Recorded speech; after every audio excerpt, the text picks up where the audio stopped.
My name is Marco Cattaneo and I'm going to have a quick chat on the concept of a service. Well, services are peculiar things indeed. You cannot touch them, you cannot pick them up, and you cannot put them on the scales to accurately determine their weight. But surely they must exist, as we talk about having received good or bad services like almost on a daily basis. So what are they, and what role do they fulfill in IT service management space?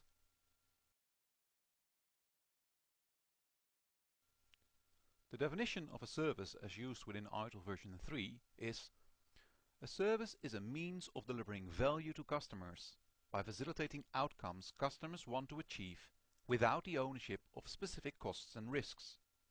Now, if you're even a bit like me, then you go like, what the heck? After reading this definition for the second or third time, as it's written in a style that only works for a certain type of people, well, not including myself. The keywords used in this definition are service, outcome, achieve and value, customers, ownership, and costs and risks. So, a service is something that is delivered and adds value to a customer and allows the customer to achieve a desired outcome or result. However, the customer is not interested in taking full responsibility and ownership of the service. And yeah, I know I've just introduced the word responsibility. Nor is the customer willing to bear the costs and risks of managing the service. Well, please note that the definition does not mention that the customer doesn't want to invest in the service.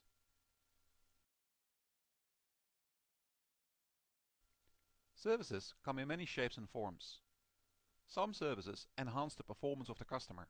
In other words, they make the customer's job easier, or in management buzz, more efficient and effective, whereas other services actually perform the tasks at hand. Some services that enhance the performance or tasks are a translation service, a storage service, a help desk service. Some services that perform the task itself are an educational service, a health service, a coaching service. Just like me currently providing this training, I am currently providing the service. I'm actually performing the task.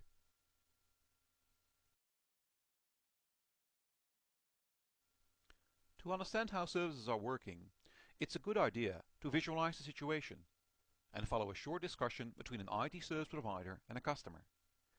In this scenario, the customer goes like, we need services to enhance perform our work. However, we don't want to manage or own them. We don't want to become experts in managing IT. We do have a budget though. You, IT service provider, you just deliver these services to me. Where the IT service provider goes like, we can provide services. We'll take the ownership and we'll manage them for you. We'll allocate costs and procure the necessary resources and capabilities.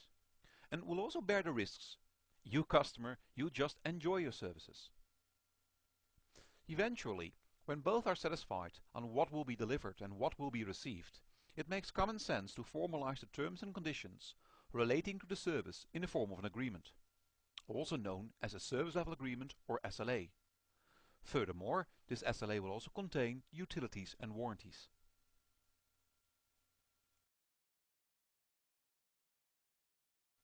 Services go back all the way to the oldest profession in the world, which I guess I don't have to mention here. Other more traditional services include industries and professions like airlines, restaurants, hotels, phone companies, banks, entertainment, cleaning, catering and health. And none of these industries will be able to survive long without providing consistent and reliable services. More contemporary services include services the likes of Facebook, Twitter, eBay, Amazon, on-demand, online retailing, search engines, online share trading, e-government, e-tax, portals, and collaboration services. I'm not saying they should all include IT, but many seem to do so.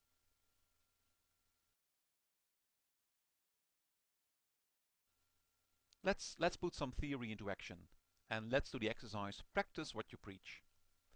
In this scenario, the objective is starting to understand the differences between what are services and what are products.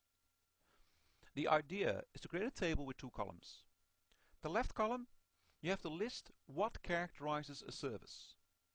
and the right column you will use it to list what characterizes a product. Find as many differences as you can. For example, services are typically intangible, whereas products are more tangible. Surely there must be many more differences. Have a go at it. Cheers!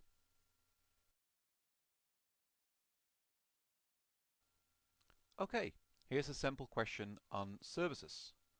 The question goes like, which one of the following is not a traditional service business? Answer A, airlines.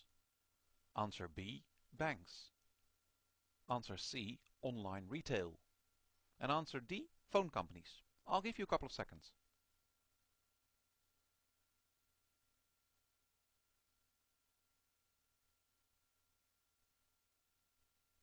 Did you find the right answer? Of course the answer is, let's click on the slide, answer C again. Online retail. I think the previous question was also answer C. Okay, well done.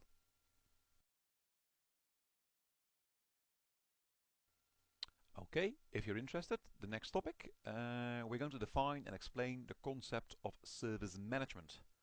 Live long and prosper, and I'll see you back in the next video. Have fun, cheers, bye bye.